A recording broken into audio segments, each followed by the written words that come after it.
gonna give nobody none of my jelly rolls. I wouldn't give you a piece of this cake to save your soul. Come on, man. My mom told me today, before she went away, to be a good boy, she'd bring me a toy. I'm my mama's pride and joy. Now there ain't no use for you to keep on hanging round. I love you, but I've got to let you down. Hello, everyone, and welcome to Castálio Podcast, episode 131.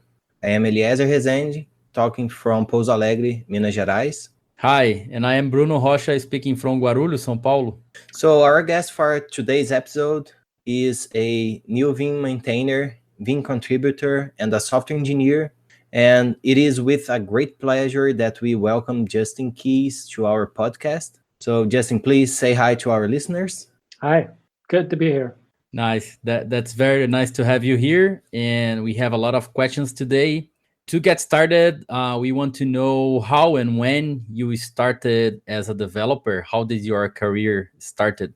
Well, I started around 2000, accidentally, I guess. And I was working with Plone, if anyone has ever heard of that. It was an old, I think it's still around. It's a web framework based on something called Zope. And it was written in Python. It was pretty advanced for its time. That was my first foray into programming. It was probably really actually too complex of a system to start with, which tends to be a theme in what I do. I don't take baby steps. I sort of bite off more than I can chew often. And I was sort of on the Microsoft stack for a long time professionally, for probably about 10 years after that. But always at home, I had started running Linux since 2000, so I was always tinkering with that and just doing sort of like sysadmin activities, and occasionally would use Vim. And in college, I would use Vim on projects just because on a laptop it was the least annoying thing to use for C projects for school, but I didn't really start using it seriously until about maybe 6 years ago. Yeah. All right. So just to mention, here at Castálio Podcast, we talk a lot about Python because this is the language that we use most, and we really love the community. So it is great to hear that you started doing some Python code. So, and nowadays, what kind of software you do as a software engineer? Do you stay doing Python? Well, I'm a bit of a dilettante. Besides running every operating system, I also tend to not really stick with any particular software stack. But professionally right now, I'm using Python, a lot of shell scripting, and a good amount of Java too. But like I said before that, I was doing a lot on the Microsoft stack, and obviously for Neovim, I'm writing a lot of C and Lua. That's nice. Yeah, I love Lua language, and actually there are some questions here about Lua for later. But for now, I want to know, how did you get involved with Vim and the Vim community? So I've always kind of wanted to tell this story, and I haven't really ever told it, or at least it's been in my head, because it was actually kind of accidental. I mean, like I said, I had been flirting with Vim off and on for a long time, using it sort of just like, as I would say, probably 80% of Vim's users use it, which is like incidentally, casually, for quick edits, but it never really is like something they stick with. They go back to their comfort zone after they're done with their sysadmin task or something like that. But professionally, I was using Visual Studio, and I was really comfortable in that, and I still to this day think it's a very good environment, and there's a lot to learn from that, a lot to take away, and I credit it with some of just accelerating my learning of software in general, especially early on in my career. But it's, somehow or other, the banal editing tasks still occupy a very large chunk of a developer's time, even if they're in a Microsoft shop where, you know, everything's supposed to be integrated from the product level all the way down to the development level.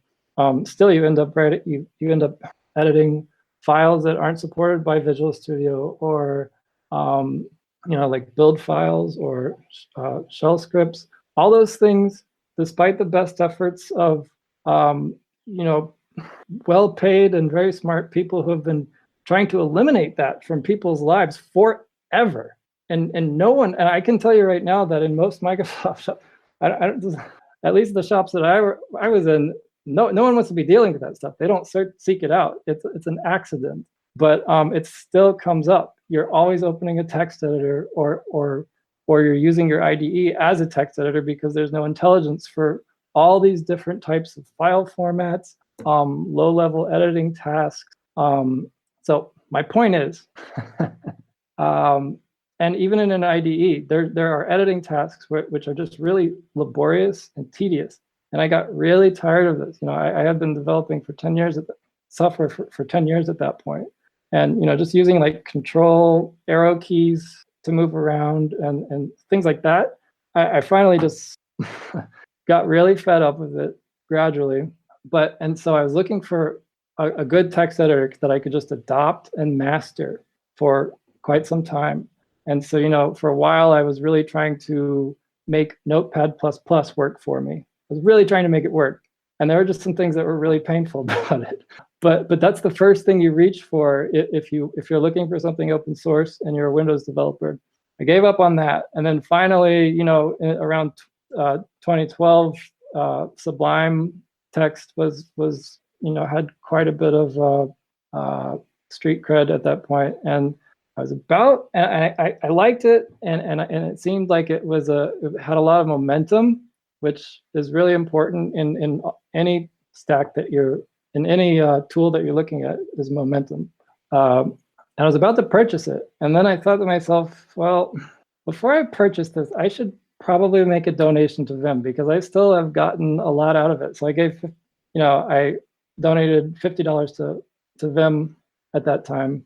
And so I was so I spent a few days trying to make Sublime work for me, and it was missing some things. And so I was installing a plugin here, a plugin there, like, oh, it doesn't do this, go get this plugin. Oh yeah, of course. But then I was thinking, well, if I'm going to do this for Sublime, installing plugins to make it work for me, then I should also try to do that for Vim. And that's when I discovered things like Control P and a couple other plugins that at the time took that edge off of some friction that I think new users encounter when they're trying to wrap their head around Vim, and also having that envy of seeing people do the Control P thing in Sublime. There's definitely, that's an effective workflow. So Control P plugin in Vim bridged that gap enough. And at that point, I was like, yeah, I can make this work. And I ran with it. And I've been obsessed with it pretty much since then. It's, yeah. Cool. Is that the right time to start a flame war yet? Have you ever tried Emacs? Oh, yeah, I have. I gave Emacs a try for the better part of a year.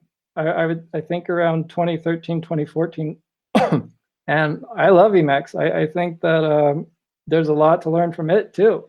And there are some things that I have brought from Emacs, somewhat just like superficial, but also just philosophical. I try to bring those things into workflows, plugins, or Neovim itself whenever I can.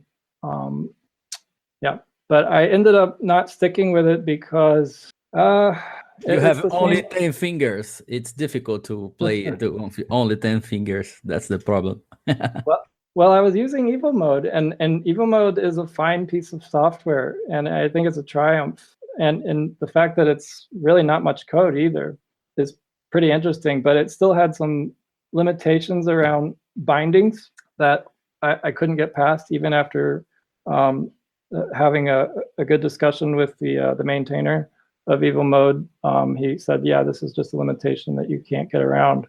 And also, I just found myself, it's the same old story that you'll hear from people who have done this. the ecosystem isn't really designed around evil mode. It's sort of a second-class citizen.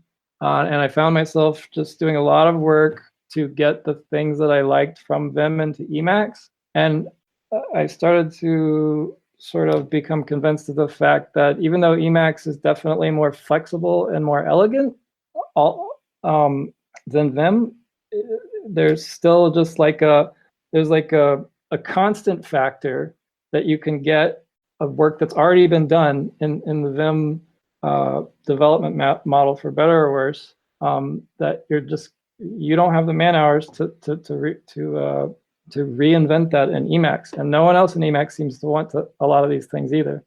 Things like a universal quick fix list, or Vim completion model is very different than any other editor or IDE out there, but it has advantages, and no one's going to ever re-implement that in any other editor, I can tell you right now. And also, I like Vim regular expressions, even though it's annoying having to learn more than one dialect. It has advantages, not to mention X commands, and I could go on and on and on. And so Neovim would be a way to address that at least the X commands complaint by embedding it in Emacs. Yeah. All right. So I want to say I really love Vim. I tried Emacs as well, but I cannot deal with the keyboard shortcuts. So and also I've been told a lot about, hey, Emacs has async tasks and this and that. So with that in mind, so async tasks and the async processes and being able to run async processes, I want to get us to the next subject, which is our main focus here for this episode, which is Neovim.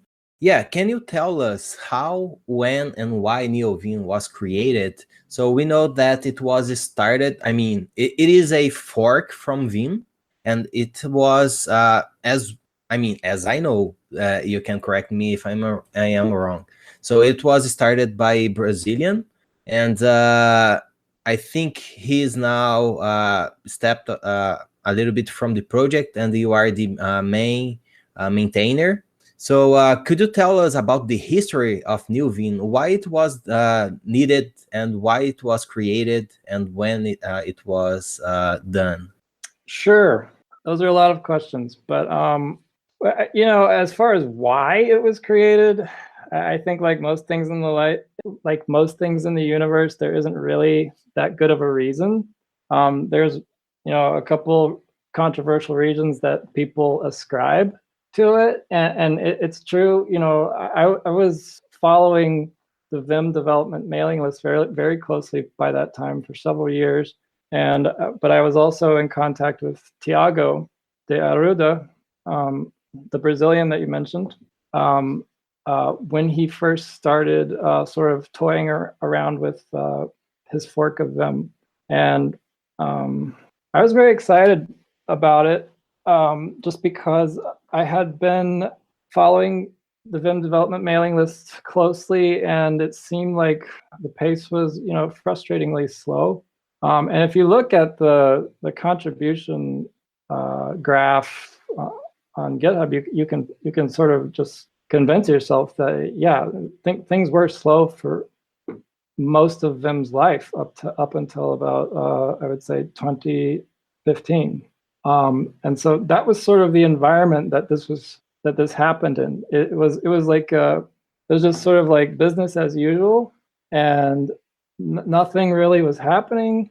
The last major release of Vim, its flagship feature was a new regular expression engine, which to this day no one really cares about. It's true that it does make some types of expressions faster, but users don't care about it. Really, they don't. No one ever cites that as the thing that they were excited about in Vim 7.4. So it was just sort of an environment of what felt like at the time complacency. And so if you read the announcement on Hacker News at the time, people were extremely excited, and this was a big relief. And so people forget that when they're comparing the state of things today where they see that Vim has again had a resurgence of development itself, and they're saying, oh yeah, well, okay, so what's the problem? Well, the problem was anyone who's asking that probably just either forgot or wasn't paying attention up to 2015. So Neovim started as just this toy project of Tiago's that he and this other guy were just sort of experimenting with. And then Tiago is a person who, to me, seems like very self-assured, and he has very strong visions and of like what he wants to do and how he wants to do it, and a lot of confidence that he can do it.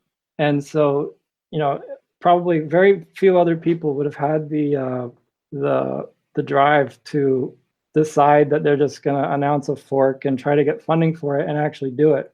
I certainly wouldn't have. But I'm glad that he did do it, because it wouldn't have happened otherwise. And what were your other questions? Yeah, so I think you have answered most of them. So I've asked how, when, and why. I mean, I just want to draw a picture about it, and I think you did that. Yeah, I've read about that a little bit. I mean, I can say maybe 2 months ago. So I was looking more about Neovim, because I saw that there were some specific plugins that just work on Neovim. And so I want to take a look and say why they are just supporting Neovim, since now Vim has async tests and things like that.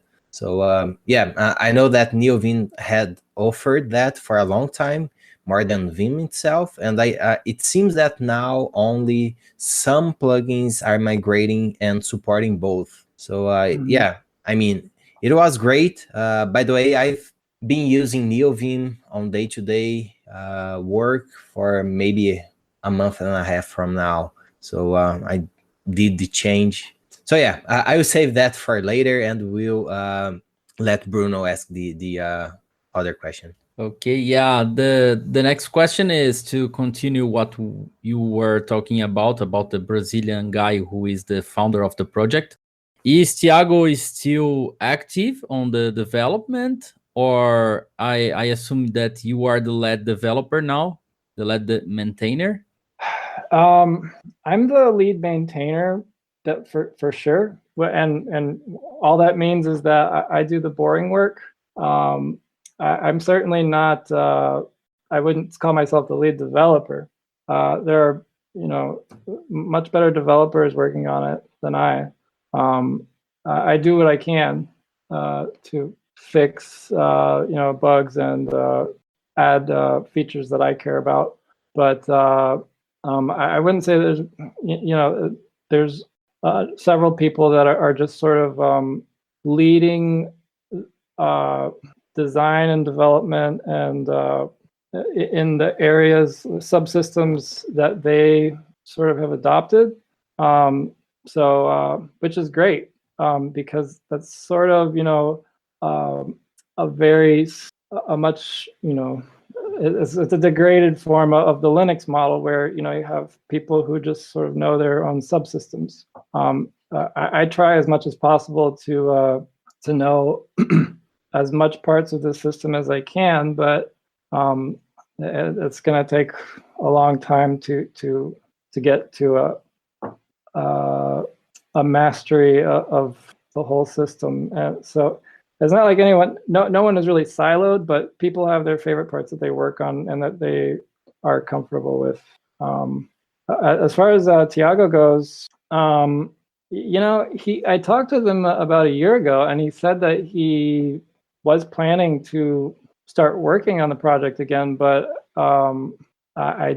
he hasn't done so. And occasionally we have discussions about some design decisions or technical questions that he still helps with, and he still owns the website domain name, and he is available whenever we need him. But yeah, he's not actively working on the project right now, and I don't know the reasons for that, except I probably couldn't blame him if it was just because he had better things to do with his life.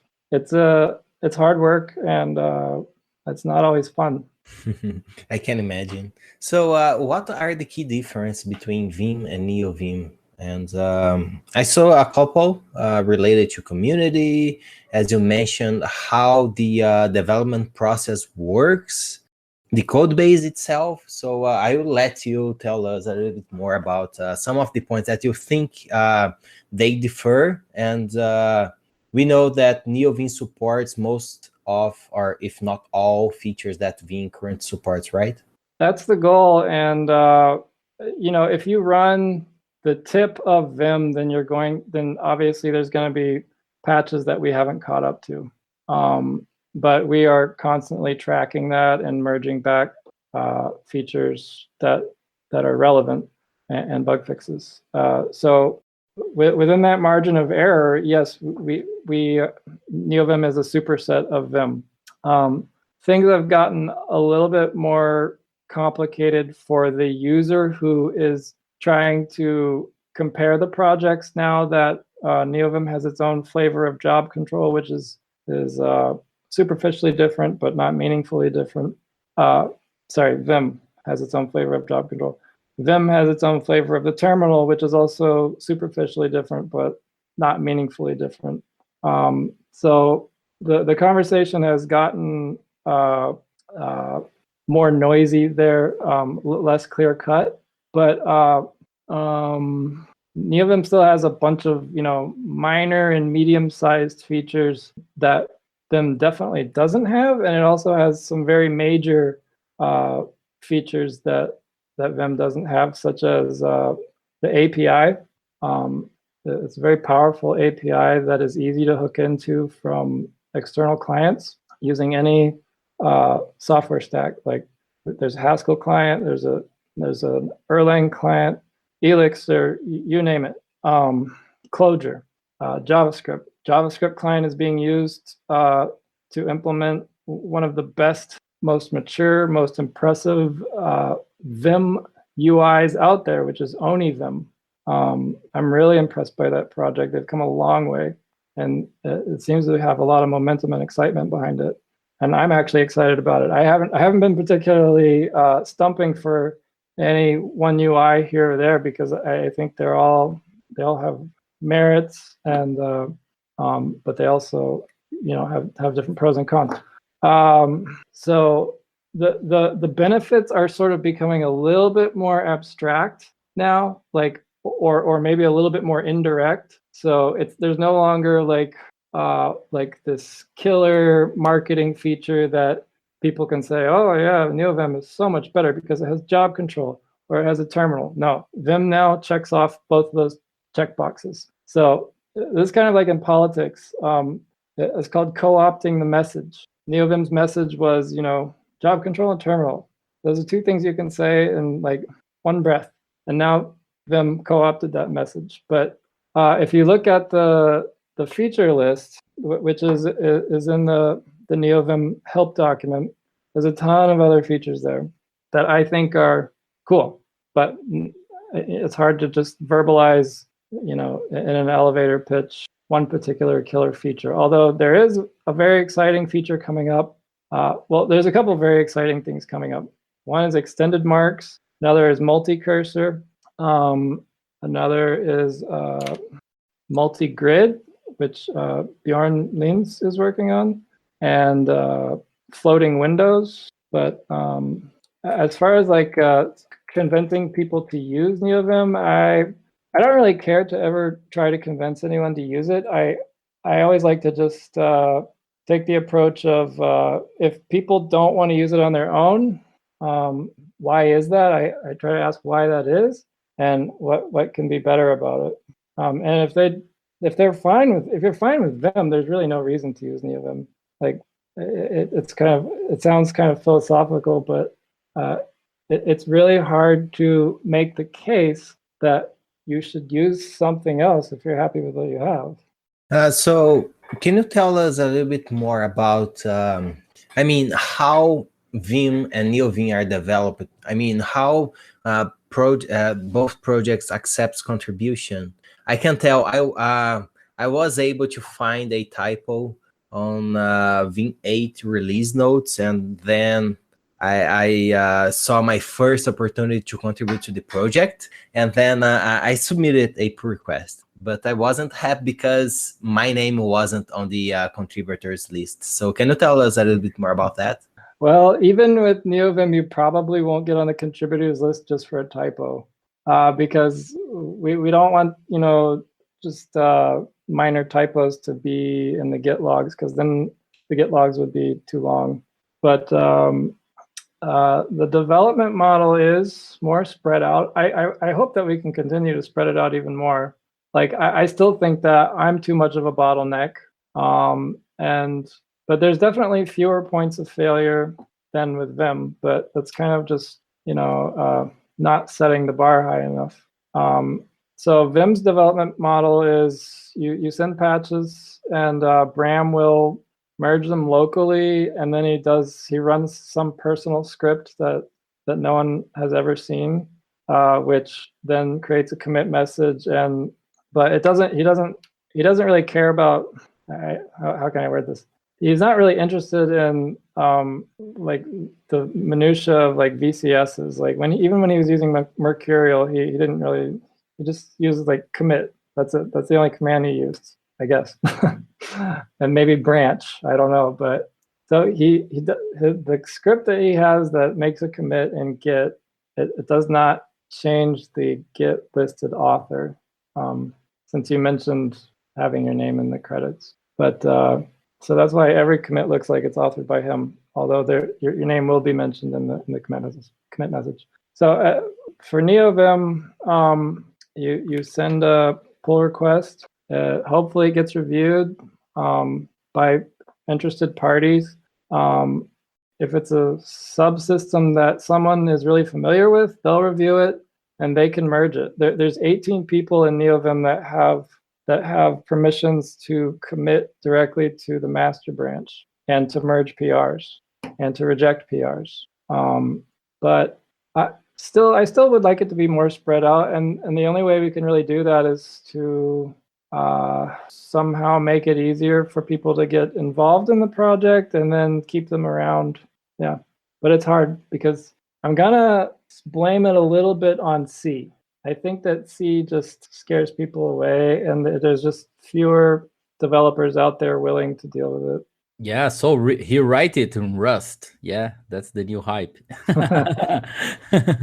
Put the whole thing in a new Rust fork, and you have it solved. Yeah. I hope someone does, but it's not going to be me. Actually, Google is reading a new code editor, which is called ZXI. Yeah, I haven't seen it working yet because it's an API based editor, but looks promising. Yeah, and it's written in Rust. Yeah, I heard. Yes, it is, and it sort of follows a similar server client or peer-to-peer architecture that Neovim has. And in a Google talk, which is on YouTube, the author Ralph Levine mentioned Neovim as being an influence in that architecture. Cool. Nice. Yeah. So yeah, that's a cool project. I guess we'll have to wait and see. It's very heavily tied to the CRDT concept, which I guess, I haven't looked very closely at it, but I wonder if that will be a barrier to people developing against that level of the system, because that requires finesse and plus I'm just not really convinced that level of hyper performance is required, such that it requires such a sophisticated architecture. I think you can get really good performance without that architecture probably. But he also seems to have aspirations for really efficient, like over the network scenarios. Yeah. Also, back to the Neovim and the reasons to use it. I heard that you can use Lua language to script Neovim, and some people said that maybe new plugins is going to be replacing the vim.init to the lua.init, and everything it will be very easier to write and maintain, because sometimes Vim script is very hard to maintain. So do you think that's the plan? The plan is to have everything scripted in Lua, and maybe it's a good reason to use it. I do think that's a killer feature. I'm really excited about that feature. And it is implemented and it's ready to use today.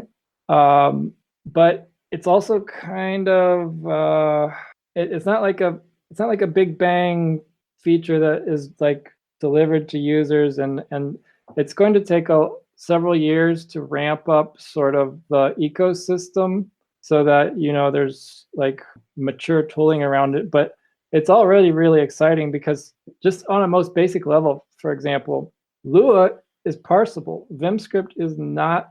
Well, that's not quite true, but Vim script is really hard to parse. And so just the fact that there's already all that tooling out there for Lua, that means that we can do linting. We could have that built in, for users who are using Lua to write their configurations and things like that. And some other nice things. So I'm planning to personally also implement the support for having your configuration file completely in Lua, which is just a matter of like looking for that file instead of the Vim script file. It's not really that much work. But as far as being more maintainable, you're not going to be able to avoid all Vim script, because Vim script, the most basic elements of it are just, it's like a DSL, it's commands. So there'd be no reason to like pretend that those commands don't exist and then re-implement them all in Lua. That would not make any sense. So you would still end up calling commands from Lua, but there's certain things that can be improved a lot, like some of the accidental complexity of Vim script, such as weird errors if you miss like a control structure, or having to do string manipulation everywhere. Yeah. Cool. Yeah, I would prefer to write in Lua, because I tried Vim script I think twice, and not a good experience. Also, I want to recommend for our listeners who are trying to config the Neovim. Our friend from Brazil, Avelino, created a site which is very useful, which is vim-bootstrap.com. Have you heard about it? Vim Bootstrap? I think I have seen that posted, yes. Yeah. So Vim Bootstrap is a site where you choose which programming languages do you program, and then it generates a configuration file for Neovim and also for Vim.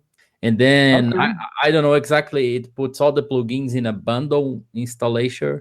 And then when you run for the first time, you get all the plugins installed automatically. So it's a very nice project, and it works good because I did it today. Yeah.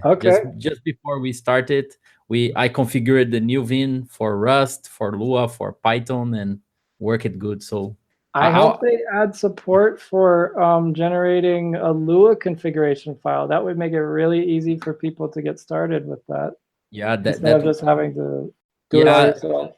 The website is actually a GitHub repository, so everything is on a GitHub repository. So it's just a matter of sending a pull request with the Lua config there.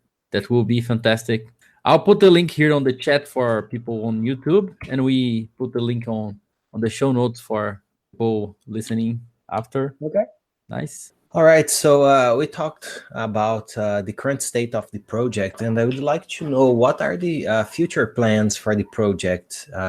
You mentioned about extended marks, multi-cursor, multi-grid, and floating windows, and I think that is for Neovim UI, so I didn't get that correctly. So is that for Neovim, or is that something that will be supported on Neovim? All of those things will be supported in the terminal UI. Floating windows in particular is being designed with, to have core support so that it just works and without any help from an external UI. and all the other things too as well. So those are the short-term plans that I would say, 95% of the work is done for those specific milestones. Other future plans, and those are short-term plans. And if you go to the website neovim.io, there's a roadmap on there that lists a more detailed outline, and it also mentions long-term plans. So the long-term plans are to continue making it easier and easier and easier for Neovim to be embedded in more and more places. This is actually sort of a goal that Vim made for itself a long time ago, but the way to do that never really became clear. That there was a bunch of different attempts, like the client server feature, the NetBeans API, and various integrations like C-scope integration, and I think there was something else. But and then now the JSON support, and it, I guess, could be said to be something that works towards that goal of embedding them. But we want to keep making it easier and easier. And so far, historically, empirically, there's quite a bit of evidence that this work to make things easy to do is working. It's having good results. The fact that there are 20 different UIs implemented for Neovim in the last 4 years, that's probably more than the number of UIs that was built for Vim in 20 years, I think, maybe. And many of them are successful, and it requires lower effort. And there's about 20 different clients also for the API. So other long-term plans are, I would say the smart grid is a long-term plan. I said that was a short-term plan, but it's not. And the other long-term plan is to expose the syntax groupings as an API. That means being for plugins and clients to be able to query it, but also to define syntax groups and text attributes. And that's a big deal because it means that it will be much easier, and it'll be much easier to parse languages outside of Neovim, but still have syntax highlighting and semantic grouping annotations in a performant way. They'll be able to be communicated to in Neovim core. Cool. Yeah, nice. Yeah, we have some questions here from the chat. Jaisler is asking for a person who is starting to learn how to use Vim and its commands. Is there any advantage of using Neovim, or is that the same thing? Or do you recommend using the pure Vim? What do you think about it? Well, I will say without hesitation that there's no disadvantage. So if I were learning Vim, yeah, I definitely would. There would be no reason not to start with Neovim. For the same reason that you wouldn't, reach for like an old version of Vim. If you're going to start learning Vim, you're probably going to start with the latest version.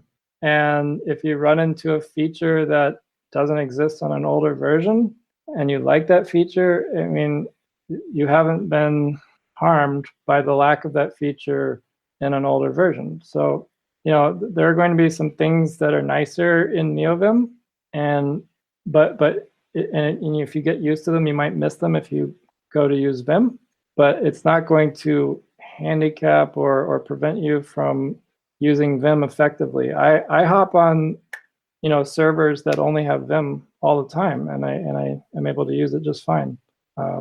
Great. So since we are talking about learning, I think this is a good moment. Do you have any recommendation of books, articles, websites that someone willing to learn Vim would take a look and learn more about how to use, how to get more effective using Vim? So I don't know. Do you have something to share with us? Yes. Well, besides, if you're really a true beginner and you don't want to just read random blog posts and hack your way through stuff, which is what I did, you should just do the tutorial first of all. There's in Neovim, it's a command. The name of the command is literally tutorial. That will start the tutorial. It takes like 30 minutes. Do that, and you'll have enough understanding of how Vim works to start using it without running into work stopping problems. But then probably the next step after that, if you still are looking for like a book, you should read Drew Neal's books, Practical Vim and Modern Vim. And then if you want to learn to write plugins, you should read Steve Losh's book, Learn Vim the Hard Way. That was what I read when I first started writing plugins. And it's still the best thing out there for that use case. I think worth mentioning about Drew Neal's vimcast.org. So if you are looking for something in a screencast way, you can check that out. And Drew Neal, I think those are those are excellent books about Vim. And by the way, I happen to be a technical reviewer for Practical Vim. So I have a hard copy here, and I see my name in there because when Drew was writing that book, I reached him out via email. So I told I was eager to read the book, and he sent me some 2 chapters, and I provide some feedback, and I happen to have my name in the book. So I'm really proud of having my name in there. And so I just bought the Modern Vim one. I think I am around 7% on reading it. So I'm using Kindle to do that, and it says me that I am around that mark. So yeah, those are good suggestions about how to learn more about Vim. Good. Yeah, I would like to ask you another thing, which is as we are talked about a lot about plugins. Do you have any plugin that you recommend for people beginning to install it, which is a good one? Plugins that you cannot live without it. It would not. It is not going to hurt. I don't know if a beginner will need it that much, but Tim Pope's unimpaired plugin is essential. I think definitely everyone should have it. There's no reason not to have it. In particular, it will reduce it will remove the friction from using the quick fix list, which is really important and central to using Vim effectively. Yeah. For a beginner, I don't know any particular plugin that a beginner would really need, though, to tell you the truth. Is if you start out with Neovim. If you start out with Vim, then as a beginner, you need to make sure that you are using defaults.vim in Vim 8, or in Vim 7.4, you should be using sensible.vim. Yeah, cool. Yeah, when I use Emacs most of time when I'm on the console, and then I use Visual Studio Code when I'm on the graphical interface. Mm-hmm. But I remember some years ago when I had Vim as my main editor, I missed a lot the directory navigation stuff, and I tried some plugins like Nerdtree and others, and that thing doesn't work well for me. Is that built-in on Neovim? You have this feature built-in, or you have to install some plugin to have that directory navigations and history and stuff like this? Well, there's a plugin called NetRW, which is shipped with Vim and Neovim. I also wrote my own plugin called Dervish, which is a directory viewer because I couldn't stand NetRW any longer. So I'm very happy with that. Cool. And yeah, what I miss so much is stuff like fuzzy search for directory names, and put in partial matching for directories when I don't remember the complete path and those stuff. So I've thought a lot about that, and every time I think about it, it takes so long to think of all the scenarios that would need to be addressed that I just put it aside again because it just means it's not time yet to include a fuzzy finder. There's too many questions to be answered. There's still some fundamental work that needs to be done. And to tell you the truth, I think actually users would be better served if maybe we just established some sort of standard bindings that invoke a fuzzy finder somehow, but also just making it easier to install plugins, would sort of eliminate this question of having to ship with anything. I mean, really, the root problem there is just that there's too much friction to install plugins. So if you solve that, then who cares what you ship with? Yeah, so you've mentioned about Control P, and for people willing to navigate faster, I mean, finding files into a project faster, it can help. So you press Control P, and it will bring a window so you can fuzzy finder files within your project. And I think it is a very good project. Also, I saw that you can integrate that with Silver Searcher and other fuzzy finder tools, which may speed up a little bit, because I think Control P is implemented pretty much in Vim script, if I'm not wrong. But anyway, this is a kind of advanced topic. I would like to move to the top 5, because here at Castálio Podcast, we not only like to know more about technology, but also about people. And to learn a little bit more about you, Justin, we'd like to ask you, what music recommendations do you have for us? Music. Okay. Yeah. I'm prepared with movies, but not so much with music. See, I used to listen to a lot of heavy metal, like Lamb of God, Megadeth, Arch Enemy. I sort of stopped kind of listening to music though, which makes me sound like a sad person. But so if I had to list, I think at least one band that I still really like, which isn't heavy metal at all, is Arcade Fire. They're really good, yeah, and I like them because they're kind of bombastic and emotional, but also catchy. Yeah.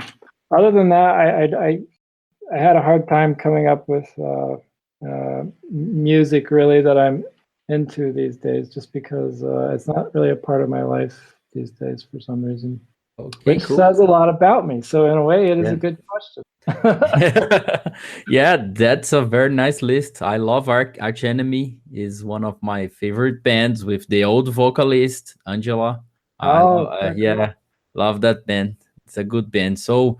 And now I'm planning to see Iron Maiden in a few months too, as well. Oh, nice! That's cool. Yeah, I saw Iron Maiden, I think 3 times. Yeah, on live. Great. Yeah. What about books? Books, magazines, something you like to read? Can you recommend something technical or not technical? What do you read? Okay. I read a lot of Hacker News, way too much.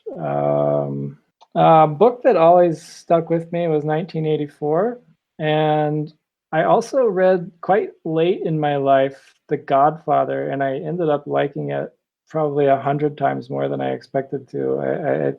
Better than the movie? I liked the movie a lot better after I saw The Godfather, or after I read the book. The movie was much more interesting to me after I read the book. Yeah.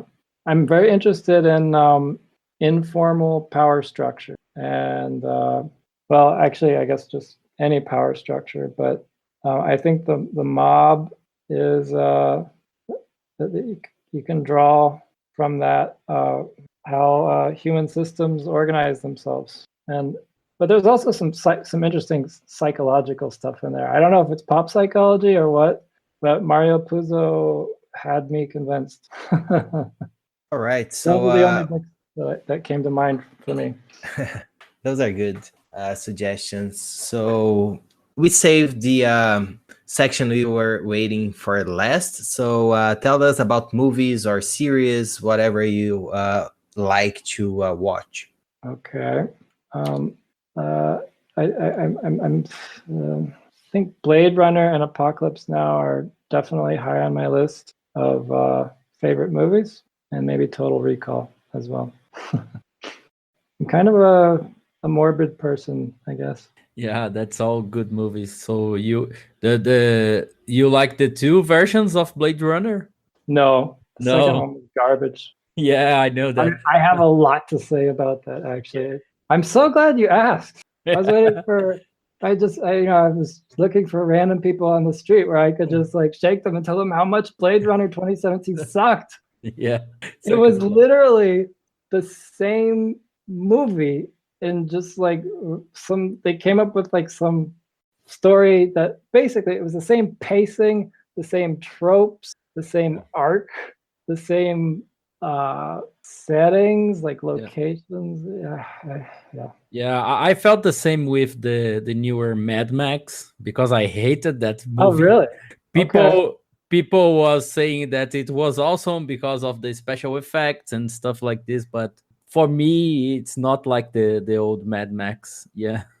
So I kept saying, no, how can you like this? I only saw the very, very first Mad Max, and that was kind of like a weird, like half-finished movie or something. But yeah, it's the 80s. The 80s are very weird movies, but yeah. Nice. So thank you for the recommendations, and we would like to thank you, Justin, for taking some time to talk with us about Neovim, and we hope we can talk later in the future about the news on the project. And it was an honor to have you here on Castálio Podcast. And now I will leave some time for you to leave a message for our listeners, make your advertisements, sell something, do whatever you want. Okay. Well, thank you both for having me. I enjoyed it.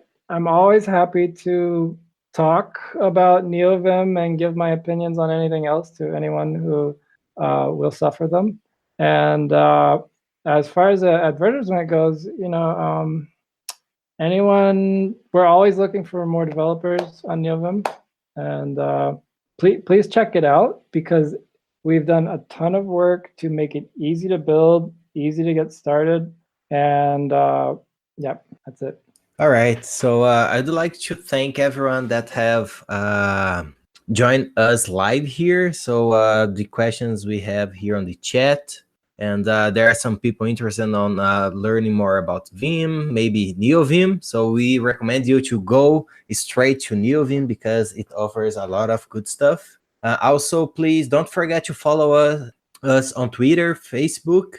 Also, if you want to follow the future recordings, make sure that you are subscribed to our YouTube channel, and make sure that you have the notifications enabled so you can know whenever we live recording. Also worth mentioning to our English speakers, folks, that Castálio Podcast is pretty much a Portuguese podcast, but sometimes we would like to have more people here, and that's why we bring some English episodes.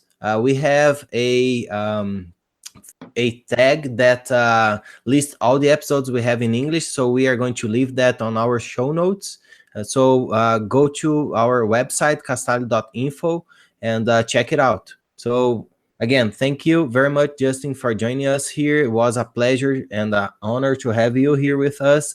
Also, thank you very much to be late. So we are recording this earlier than we used to, and that's because you are on Germany. So thank you very much for being late with us, and was a very good episode. So I think that's all, folks, and we talk more on the next episode. Bye. I know you want it, but you can't have it, 'cause I ain't gonna give you none. Come on!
Oh, ain't gonna give nobody none of my jelly roll. I wouldn't give you a piece of this cake to save your soul.